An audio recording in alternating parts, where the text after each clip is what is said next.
Well, hello everyone and welcome into Speaking of Diamonds. My name is Rich and welcome to the very spooky and scary whip and chat while I'm working on my Witch canvas with all of my Witch goodies. Let's take a look at the goodies first, and then we can take a look at what I have done on the canvas so far.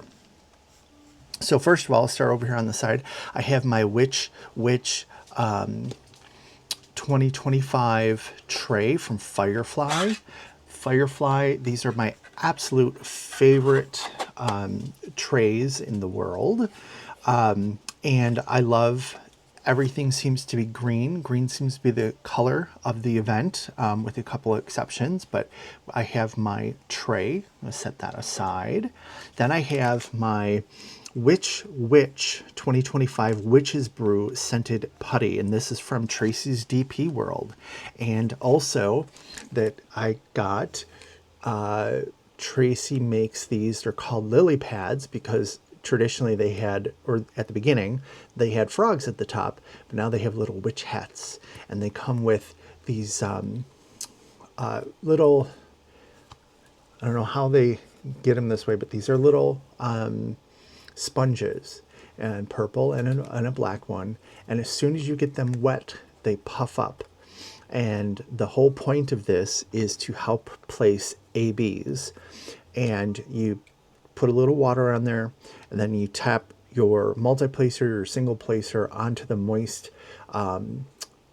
sponge, and your diamonds come up and release from the pen perfectly. I've been using this technique for some time. It's been my go-to. I actually have a video on how I used to do it with a little tray with a little moist paper towel on it.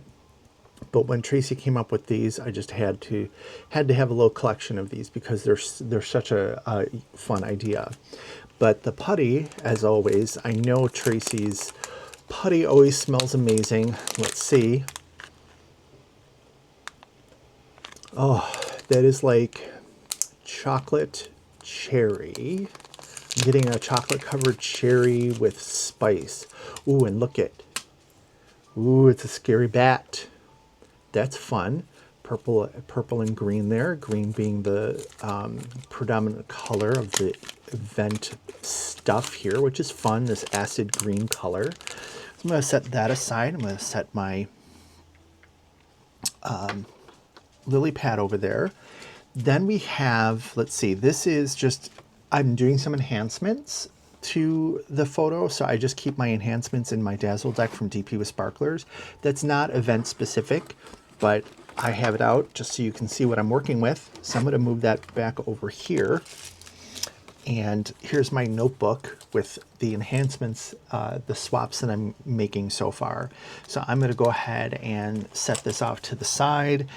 And if I need to it, I can reference to it as we're going along. Back to the event stuff, we have this fantastic, look at this tray from Carissa's Craft Corner, 3D printed, Witch 2025 in the green color. Then we have a witch flying on the purple background over a graveyard here with a black cat, some bats, the moon, and then even over here she has one of the gravestones, R.I.P.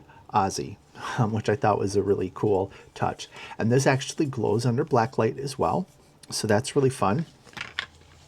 So let me put my putty here. And then this is also from Carissa's Craft World. This is a little, it looks like a cauldron, and it definitely, with the bubble and the bone sticking out of the top, but it's not like smooth like iron as a cauldron would be. It's sort of this knitted type fabric looking thing, but I think it works well. And it's a cover minder. You can use your magnet there at the bottom, and you can use this to collect any type of trash drills and stuff like that. Then we have, I have kitted this up. This is a very confetti heavy piece. So y'all know that normally I use my tray bricks, okay? which I'm using, but for the colors that are a little bit less, they're not as prevalent in the picture or whatnot, I'm using my confetti tower. So here is the confetti tower that I'm using. And this is from a shop on Etsy, AJ Creations or something like that. And these are just little drawers that hold your drills, and they have magnets in them. So you see how that snapped shut, so that if you tip it, it doesn't, everything doesn't come flying out. So that holds 60 colors, plus I have 10, 20, so 80 colors, 90 colors. Is that right? Is there 90? I think that's right. 90 colors in this painting. Yes, 90 colors. So I had to get out. This is just like a double drawer system, like the confetti tower. It's from the same maker. The links are posted down below if you wanted to take a look at those, but I really like these, especially for confetti heavy pieces. Yes, I can totally use my smaller tray bricks, but to be honest, I have a couple paintings kitted up right now, and I was running short on tray bricks, so I got out my confetti towers. So I'm gonna move that over here. And this is the image that I'm working on. Get this up here. So this is called Earth Magic, and this is a witch in her surrounded by elements and things like that. And I put that in. This is like it's a diamond, right? It's a diamond, but it's a little place card holder, to be honest. And I put that here, or I'll put my sticker well, that is a sticker. I cut it out of the sticker paper, but you know, like any of the stickers that come with paintings and stuff, I put that on top of the section of tray bricks, or my my confetti tray there, just so I know what painting that is. Then we have Wendy K Designs, I believe, made this cool looking trinket tray here with the Witch and several of the witches' pictures on here. These are all images that you may be working on if you got your Witch canvas from Diamond Art Emporium. These are all by the artist Kristen S. Block, and this great, you know, sort of green potion making looking tray here on with a black surface, and she even has a little bat stuck onto the side of the tray here. So I'm going to put that over to the side. This I just got today. This is from Black Dahlia Diamond Art, and this is one of those canvas rollers. Right now I don't have a need. Well, actually, you know what? I could probably roll up the end of my painting, but I think I'm good for right now. The way I have my desk set up is I have my painting, so I start at the top. I have my painting hanging off the end here, and what I do is I have a pool noodle that I put a cord through, because you know the pool noodle has a hole in it. This is pipe insulation, but you get the idea. It has the hole in it. So I ran a cord through that, and then I attached it to either side of my desk so I can push the painting on the other side of that, so it's not sitting in my lap. And that is, in my opinion, a good thing, especially when it's summer, or even today it's cooler. It's like 69 degrees, but it's really humid outside. I don't want the sticky plastic sitting on my legs. It doesn't feel great. And I think, so this is from Black Dahlia Art, so I will definitely put this to use. We have this like this witch image here, witch with the Black Dahlia Diamond Art. I don't know why this is not green, but the green, purple is the complementary color to green, so it definitely goes well and gives a little difference to the items, if you will. So that's great. I'm going to go ahead and put that over here. The last thing is this is the official event pen from Diamond Pen Pal, and this is the Witch blank. This is like the coolest blank because, so obviously it's green and black, right? Well, then you look in here and there's like flakes of gold, and there's some glitter in here. And there's like these little round pieces of glitter that sort of almost look like eyeballs in there. So I'm going to be using this today. I just got this. I haven't used it yet. I am using a single placer from DAC and a multi-placer, the 6 multi-placer from DAC. I have to change the whack or the putty in here, so we'll do that as we begin. But I'm just using, here's 2 other pens that I have on the standby from Madwood Turning, who's over in Slovakia. These are just amazing, the most amazing hybrids. I mean, look at this one with the pumpkin and the spider in it and stuff like that. Unfortunately, she's not shipping to the US right now because of the tariff issues and stuff like that, but hopefully she will resume. Hopefully she'll resume soon because she deserves the business, but I hope she doesn't resume soon because I keep buying her pens. And then let's see, I'll put this up here. I'll put this over here, getting my putty out. And then of course I have my little silicone thimble that I use so that I don't stick to, when I put my finger down for some leverage, I don't stick to the canvas as much. And of course I have that in the green that goes along with the event there. So yeah, I don't have any specific like event tweezers or anything like that. So I'm just going to grab my normal tweezers here to get this putty out. Yeah, this is old. I'll take these tips off and I'll put them in a little container in between use, and then when I start a new pen or something, I'll get whatever out that I need, and usually that means I have to switch out the putty because it's dried out. These are from Donna Bass, just your simple run-of-the-mill resin, glitter resin murder tweezers. Super handy. Let's see. Oh, these are from, we have another sponsor on the event. I'm trying to show off the sponsors, and this is something that I've had for a little bit, but these are Jack and Sally from Nightmare Before Christmas. And again, it's resin. It's the resin with the confetti, or not confetti, glitter in it.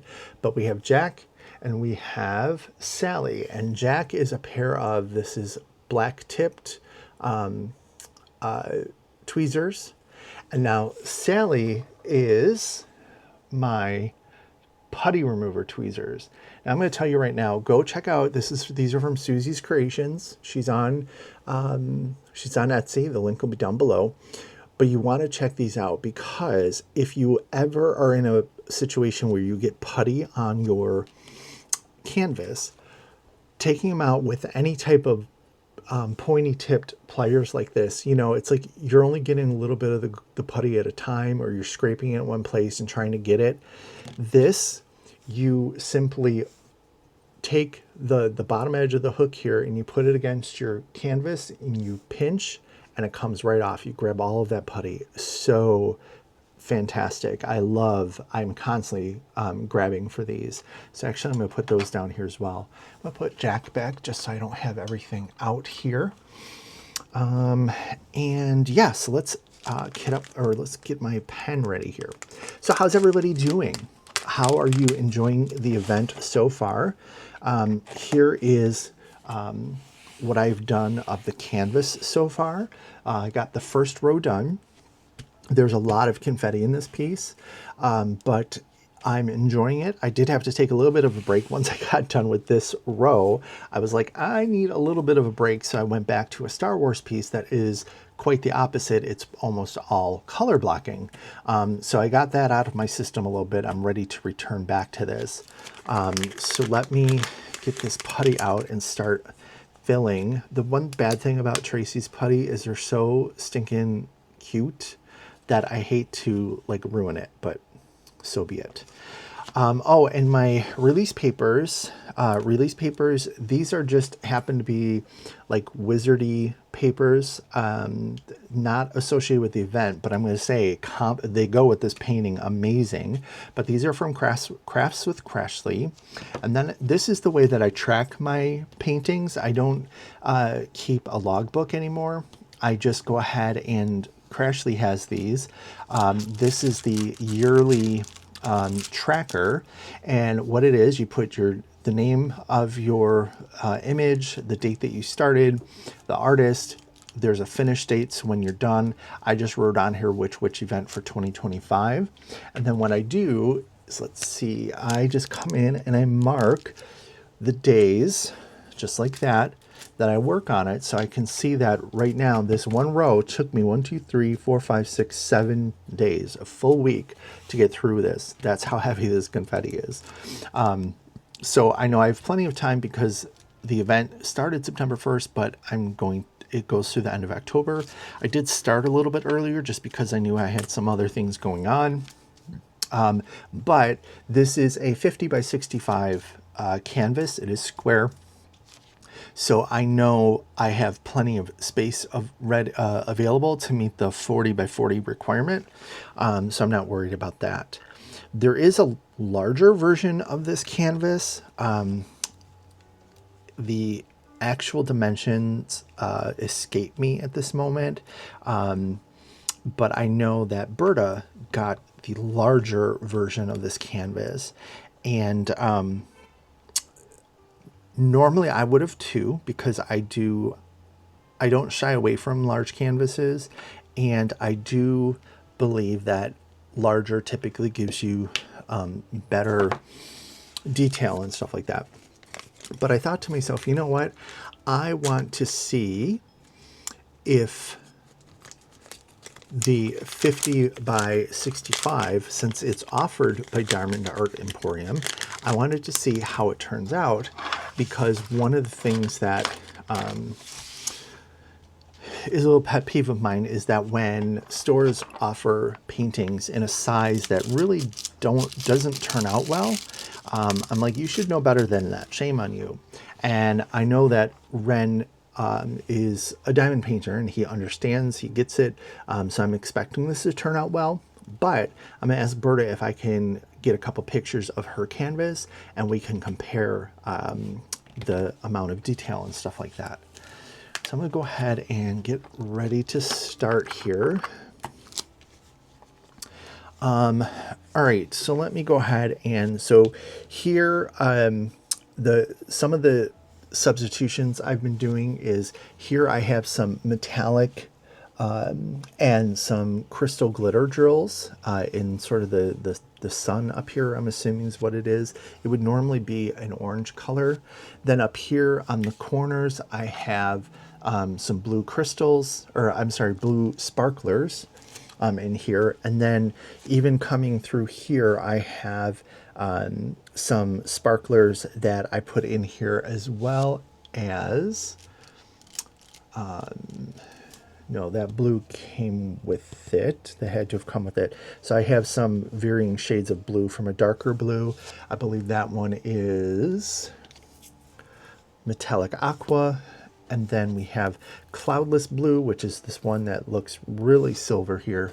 And then I believe moonstone is sort of the medium shade there. I have one other that I'm putting down, may have had some of it in here, but this is called Tropical, and those are all from DP with Sparklers. So let me go ahead and pick out a color that's going to take me a little bit, and we'll go ahead and work on that. So give me 1 second. The one thing that's a challenge from switching between working on different canvases is that you lose the muscle memory of where those drills are. So when I was working at this last time, when I was looking for a specific shape, I would know that I could go right to it. And now I just have to look around for it a little bit to find it. So I think that's everything that I'm using and whatnot. So let's go ahead and get started. So hope everyone is doing well. Hope everyone is enjoying the event so far. It's, you know, low-key event for the most part. There's a lot of events going on. I think I heard someone count the number of events that were starting as of September 1st throughout the entire community, there was like 11 events starting. So I don't know if any of you are involved in some other events, or if you are perhaps using your Witch canvas to double dip, if you will, with the other events. But I know the big one is Drills and Chills, and I have worked on Drills and Chills for the past several years. And I certainly could this year, because this is obviously a Halloween themed kit. But I am trying to focus on some of my works in progress, because I have several works in progress and I want to finish them. So in fact, if I weren't co-hosting co-hosting this event, I probably would not even be working on this canvas. But here I am, and this will probably be the last event for the year, so that I can take the rest of the year to really focus on completing my WIPs. And I am working with some folks on some new events for next year. So I'm very excited about working on those as well. One of the things I forgot to mention about this pen, what Diamond Pen Pal is known for, is they have this roll stop, which this side of the pen is flat. So unlike these other pens that could roll off your table, even if it's a flat table, I've had pens roll off. This will, it sits still, like it sits on its flat edge. I typically don't get that on my turns from them, because it is a little weird in my hand, but I know a lot of people love it and swear by it, especially if you work on a slanted surface, that you want to make sure that your pen doesn't fall off the table, because resin pens can break. Heck, even wood pens can break too. If it hits the floor in the wrong way, it can definitely break. And who wants that? We spend a lot of money on these pens and stuff like that. We don't want them to break. I don't know why I even attempted to put that down, because I knew I was going to go in crooked, so let me straighten this out. So I hope everyone's doing well. Hope you're enjoying the event so far. It is just the first week, so our first giveaway and drawing for giveaway and whatnot is next Friday, September 12th. Make sure that you are posting your progress in the group by, I believe it's Saturday night. Make sure you're posting it in there, so that we can go in and pull the name of people who are not only just participating in the event, but who have shown progress. Because in order for you to be involved in the weekly, or included in the weekly giveaways, you have to show progress for the week. What is progress? A progress can be one drill. A progress can be half a canvas. It doesn't matter. Progress is progress, and we'll take it. So make sure that even if you've just placed one drill, that you want to go ahead and get that progress noted in the group before Saturday midnight. Okay, what else? So what I thought would be fun is I have a witch themed creator tag here, and if you're not familiar with what a creator tag is it's essentially a list of questions that I'm going to read off, and I'm going to try and answer here during the WIP and chat. Sometimes it's sort of interesting, because trying to come up with answers on the spot is sort of interesting, but I will try and do that. And let's see, I'm just looking to see if I have any more of this color, and I'm not seeing it, so it must be the end of it here. So I'll just finish this section up. So the questions are all related to something to do with witches, and primarily famous witches. And I'm definitely going to tag my co-hosts, Diamond Painting with Tammy NMD and Elisa's Designs, and see if maybe they want to do this on their channel. They don't have to, but if they want to, I thought it could be fun. And of course, if you want to answer any of the questions, feel free to follow along and answer down in the comments as I go through. Some of the questions are really, they're interesting. They're interesting questions. So I say, let's get to that right now. So the first question on the Which Witch creator tag. So the first half of this, the questions give you a famous witch, and then it asks you a question that sort of relates to that witch, and not a question about the witch, but like sort of what they were going for, what they were trying to do and stuff. So the first one here, the witch is the Wicked Witch of the West from The Wizard of Oz. And the question is, what is your biggest weakness? And, you know, think about the relation of that to the Wicked Witch of the West. Her biggest weakness was water, because she would melt, right? So what would be my biggest weakness? I mean, it depends. What kind of weakness are we looking for here? Are we looking for chocolate? Because I can go to town on some chocolate. As far as just general weaknesses, I would have to say, I feel like I'm at a job interview. What is your biggest weakness? My weakness is probably my temper. I'm usually pretty even keel, but if I get pushed hard enough, my temper comes out, and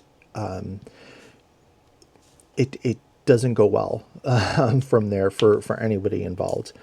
But probably my temper, I do try and keep it under wraps. When needed, I walk away instead of engaging. But pretty much if there's a situation that triggers my temper, it's pretty significant. It's not like I'm yelling at people that, you know, cut me off on the street and stuff like that. Usually I'm just like, you know, jerk, and I'm done with it. But you really have to do something to get a rise out of me. And when that happens, you know, it sort of relates to, I think, another question on here is how it's going to relate a little bit to that. But it then bothers my trust a little bit, because like I said, it's typically something pretty significant, but definitely something that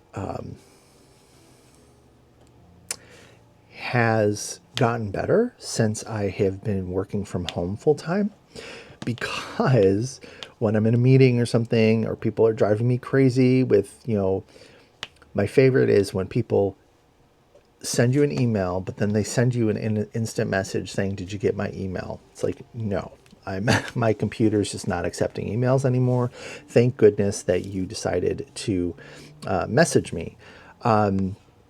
But you know, when I do get frustrated with work, which is probably the largest source of frustration that a lot of us have, I can simply take a quick break and go find my dog and just hold my dog for a little bit, cuddle with him, whatever I need to do to feel better. And that usually works.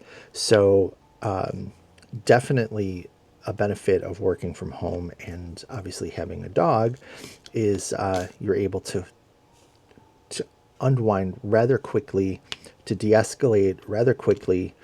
And so yeah, so I appreciate the ability to work from home, and of course my dog, for putting up with me, because usually I am waking him up from a nap when I need him. But I mean, that's what he does all day. That's what he likes to do. He just walks around and finds places to nap. But that's okay. He's 13 years old. He has earned it. And you go for it. So, okay. So, Glinda the Good Witch, what's a magical or empowering life lesson you've learned? So, Glinda teaches Dorothy that there's no place like home, essentially,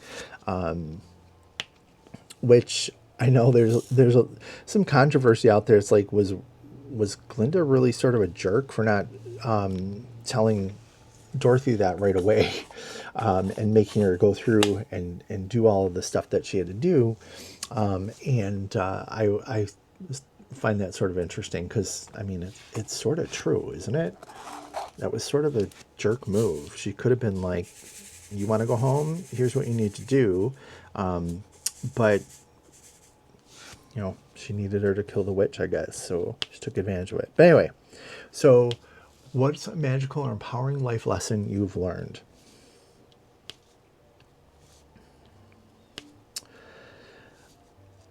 I guess what I'm going to say is invest in yourself. Take care of yourself. Self-care is very important.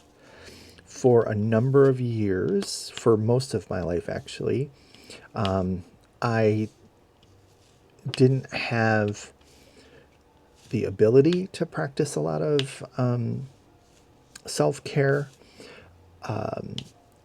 And nor did I necessarily have the time or the ability to do so. I was a caregiver for my father for a number of years, so his needs sort of came first, and my needs came maybe at the end of the day, if not maybe at the end of the week, what have you.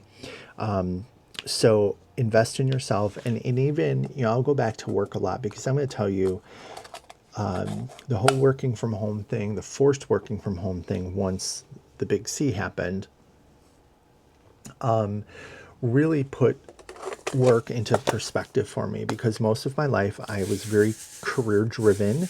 I wanted to move up in the organizations that I worked at, and you know, that took up, if I wasn't caregiving, taking care of my dad, I was working and trying to figure out what my next move was. Then when you sort of have to work on your own and you're sitting here working from home, and you're like, wow, I would really like to not have to work, because I could diamond paint all day, or whatever the case may be. I can go sit outside when it's nice and just stay there, take a nap, or whatever I need to do. It put things in perspective for me, and a big deal. Before that, a number of years ago, I actually had some significant health issues that were brought on by what my doctor is guessing, stress of work and taking care of my dad. And shortly after, towards the end of his time here at home, he had to go into a nursing facility because his level of care just got beyond what I could do for him. And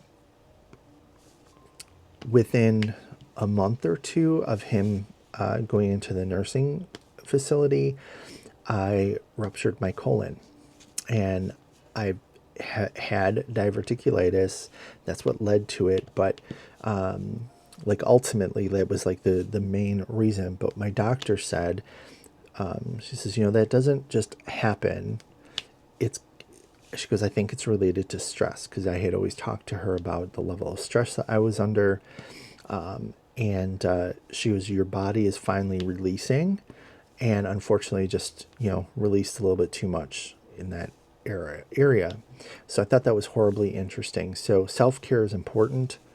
And if that means that you're not going to get the promotion, if that means that you're not going to go on the business trip, you know, as long as you are somewhat enjoying what you do and you're making a wage that meets your needs, just be happy with it, to be honest. The Sanderson Sisters from Hocus Pocus. If you could bring back one thing from the past, what would it be? That's a good one. What would it be? I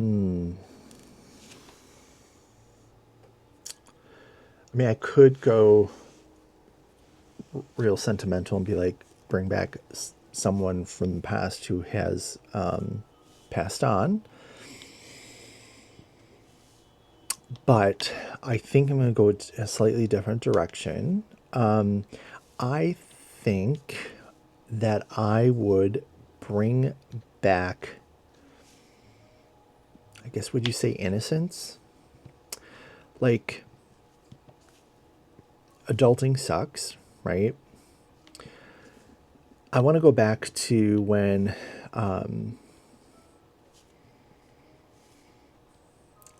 like maybe when I was in high school, like I knew what a mortgage payment was, but I didn't know how much a mortgage payment was. I knew that groceries cost money, and you know, my dad was always saying, we can't spend that, we can't spend that, we can't get that, we can't spend it. But I really didn't know what we couldn't spend or why we couldn't spend it.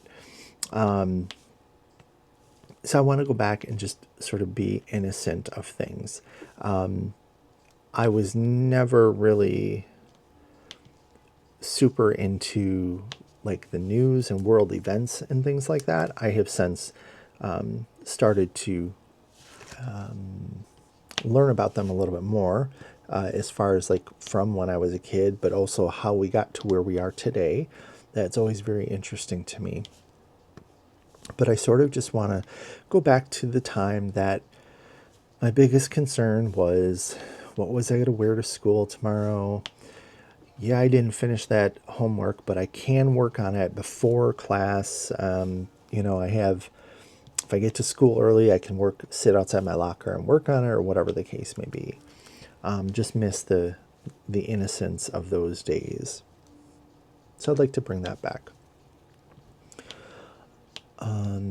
Yeah, okay. So Minerva McGonagall from Harry Potter.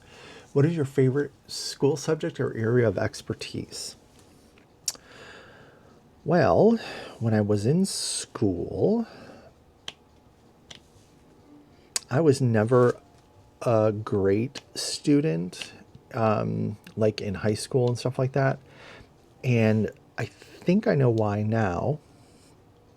When I went back to college as an adult, I received my bachelor's degree at, I think it was 45. Was I 45? And then 47 when I got my master's.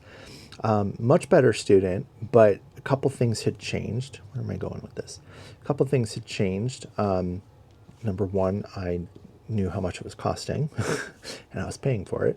But I don't know. I guess I was able to pick and choose what classes I wanted to take. So for my undergrad, it was a competency-based program. So I could literally take any class that I wanted as long as I completed that class and related it to my focus area, which was training and development. I could do that. So like I took an international film class, and all I had to do was, when we watched a movie, you essentially had to write a paper and link it to your focus area. So I remember specifically we were watching, now the name of the director escapes me, but he's a very famous Japanese director. And we were watching one of his films, and you know, I related it to learning about other cultures and seeing what's important to them and how they value different things than the culture, my culture, just showed me to be more appreciative or pay more attention to people from other cultures when I'm working with them on learning things.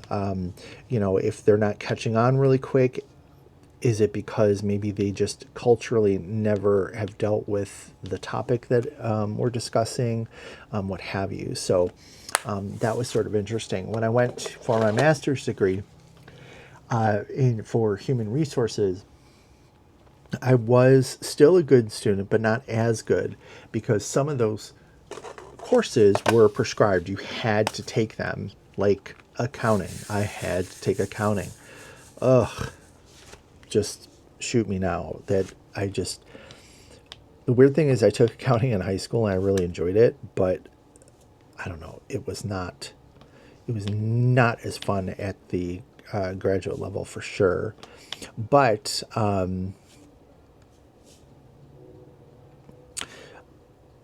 what I sort of came to figure out was maybe in high school I was not a great student because I wasn't doing things that excited me.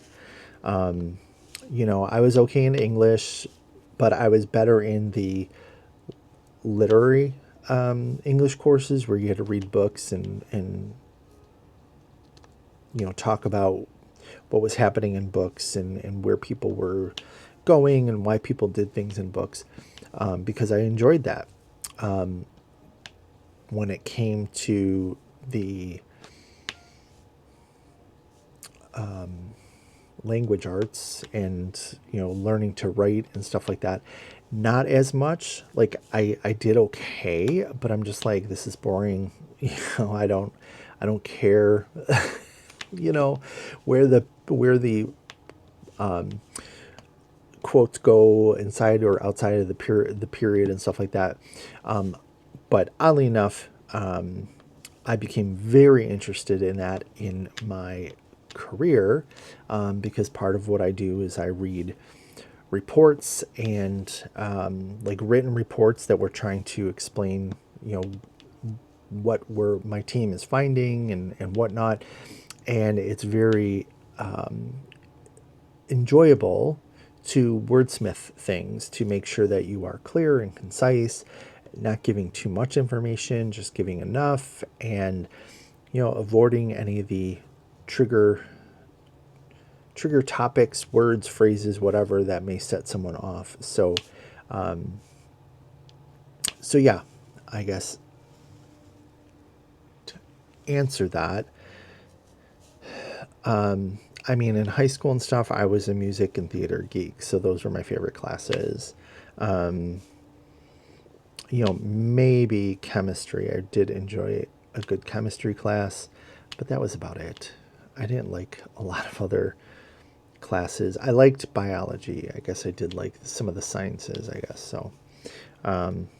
But typically the more humanities type classes or things like that were definitely more in my bailiwick. So let's see, Hermione Granger from Harry Potter. Which bookish rule do you love to break? What bookish rule do I love to break? Do I break rules? Yeah, I guess I do.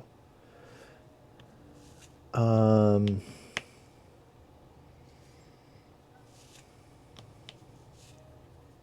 that's a hard one. Like, am I going to go to jail if I say say something? I mean, I guess, what bookish rule, so unwritten rule, do I break often? I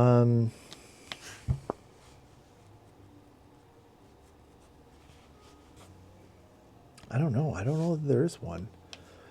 Like I'm pretty law abiding, and when it comes to personal things, I don't establish a lot of laws for myself.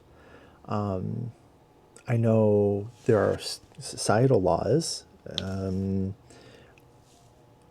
I guess depending on what they are, I pay attention to them or not, but I also can't think of those right off the bat here. So I don't know. That's a good one. What about you? Again, comment down in the comments if you have an answer. And if I think of something after I post this video, I'll definitely put that in the comment section as well. Let's see, Morgan Le Fay, who is, oh, where are they from? Was that Shakespeare time? That's somebody, that's a witch from way back when. When did you feel the most misunderstood?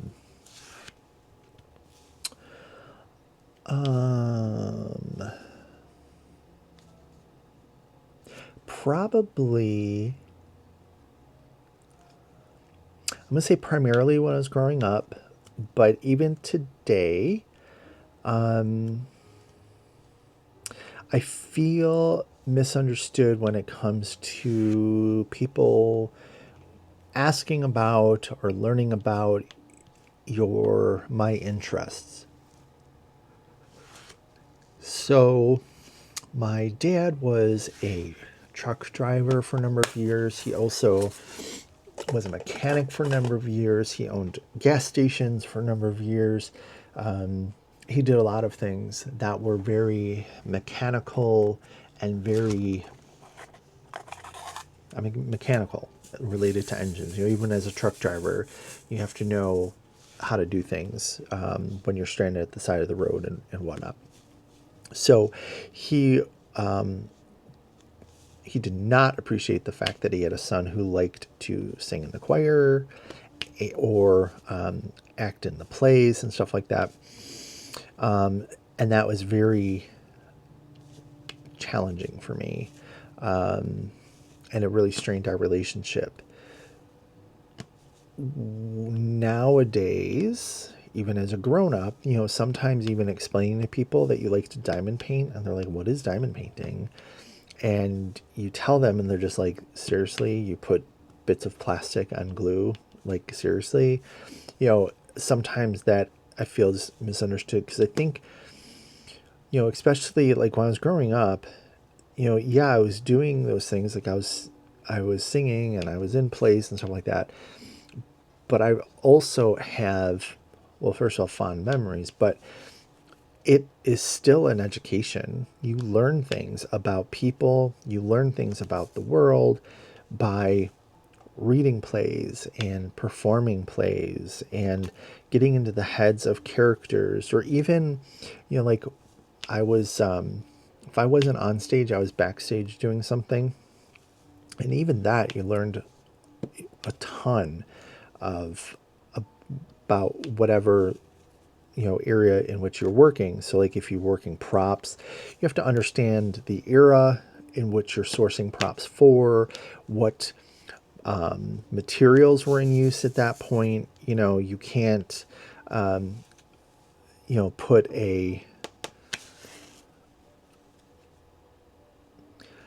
you can't put, you know, something that is current 2025 in a 1960s apartment, because it's just not going to work. So you have to understand what the trend was back and when, and whatnot. But I feel that it gave me a very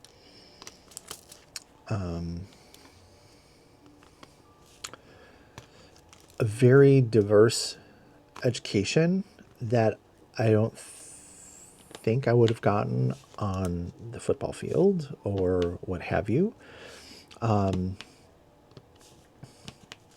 So yeah, so I feel that that was unfortunate. And even now, it's like diamond painting. I know that diamond painting is an incredibly relaxing hobby. It helps a lot with mental health. I've educated myself more on mental health since starting the craft, just because there is, I guess, a focus on mental health or the benefits of diamond painting and mental health. So I want to know more about mental health. And again, I just wouldn't necessarily have gotten that when I was, if I was playing a sport or something like that. I believe that's my opinion. And I just feel that, well, I mean, it sort of goes hand in hand. Like I sit and I diamond paint and I may listen to my favorite composer, my favorite choral piece. You know, I'm a big sucker for Mozart. Mozart's Mass in C minor, super just energizing, but also moving. And then, of course, Mozart's Requiem, a lot of Requiems. I don't know why, but I'm very into Requiems. And a Requiem is basically a mass for the dead. So a composer would typically write at some point in their career a Requiem for themselves, knowing darn well that it was going to be played at their funeral.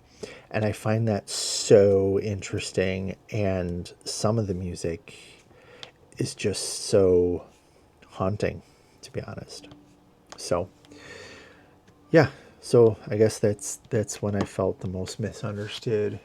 Let's see, Fiona Goode from American Horror Story Coven. That is the best season of American Horror Story. That's all I have to say. What is your greatest ambition?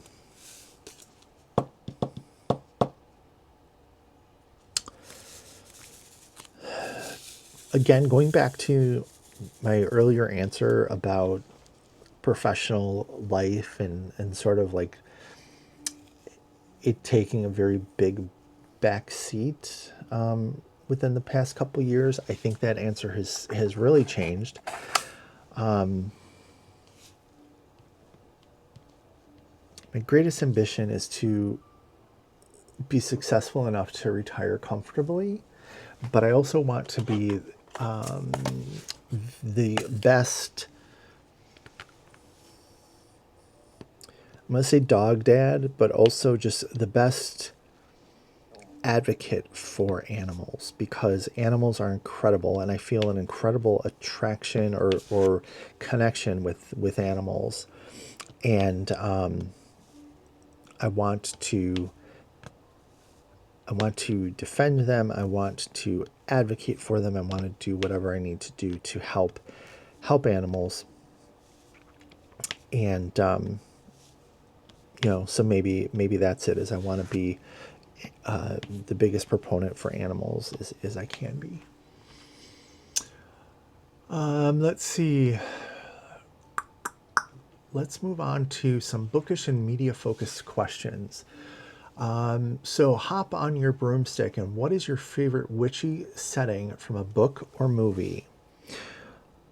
Why, I think that's easy. I'm going to have to say Hogwarts because, you know, I was older when Harry Potter came out, and I missed the initial craze. And by the time I found out about it, I had to play some catch up reading the books and stuff like that. But I remember reading those books, and I was so, I mean, the concept, of course, of Harry Olsen being a wizard, that was cool. Like, he didn't know about it, and all of a sudden, you know, and I could see that as a kid, you know, all of a sudden somebody stops by and they're like, hey, you're really somebody. But the whole thing with Hogwarts and the way things worked at Hogwarts and the magic and the stories and the food and all of that stuff, that was super cool. And I would love to live at a place like Hogwarts, you know, sort of hanging out with all your friends, doing stuff on the day-to-day, but then, you know, the stairway moves or something like that. It's really cool. Let's see. Show me your familiar. If you could have a familiar, what animal would it be? So familiar is the like an animal that is usually like the witch's sidekick. So I think traditionally people would picture the black cat. And I would have to say dog, just because I am more of a dog person than I'm a cat person.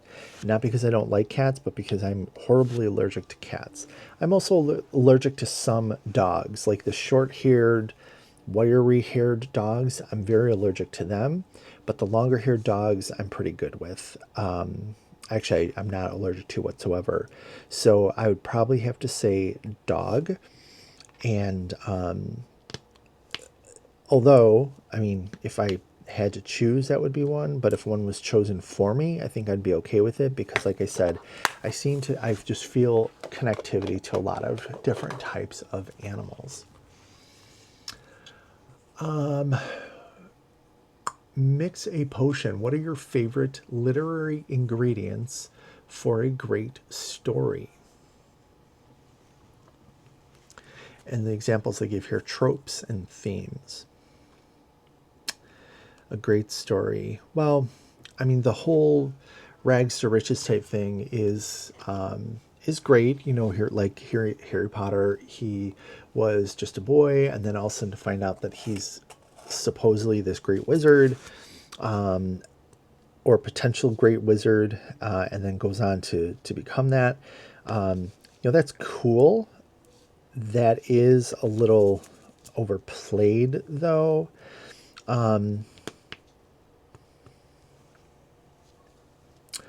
I would have to say, let's see, what are your favorite for a great story? I just like, my favorite genre of books are mysteries, and specifically cozy mysteries. And if you've never read a cozy mystery, well, you may have read a cozy mystery. Maybe you didn't know that it was a cozy mystery. What a cozy mystery is there's like just a couple like definite rules for a mystery to be a cozy. And they're pretty easy to detect or to imagine. But the first thing is that the person who's doing the investigation of whatever the situation is, which is typically a murder of some sort, they have to be a novice and inexperienced. They can't be the chief of police, or they can't be the district DA or something like that. They have to be a regular everyday person that is sort of solving this crime. So things like, or books like Avery Adams or Joanne Fluke, Hannah Svensson, mysteries and stuff like that. Hannah is a baker, and she has like a coffee shop that she runs, and she happens to solve murders as they occur around her for whatever reason. They happen in her presence for whatever, or in her vicinity for whatever reason. But so I like those type of things where you get to know the characters from I'm almost going to say like a gossip type, you know, lens. Like, oh, there's old man Smithers. He's really weird because this, that, the other thing, and blah, blah, blah, blah, blah. And because you really get to understand maybe how a person, what happened to them to make them be the way that they are, something like that. So yeah, I like that. Which fictional characters would you want in a coven? If I were to create a coven, which is a group of witches, sort of, they hang out and they practice together and stuff like that. I would have to say I would probably want. So first of all, the two ants from Practical Magic, because I want to have margarita night like frequently. I think that would be fun. Plus, I liked the sort of the magic in that movie, and what seemed to, the characters seemed to work on. It wasn't, hey, I'm a witch and here's my wand and here's this and here's that. It was more about the earth. It was more about intention, stuff like that. So I found that to be very interesting, but also very powerful. Then I would have to say, what other witch? If I needed to get someone, I'm going to have to say I would want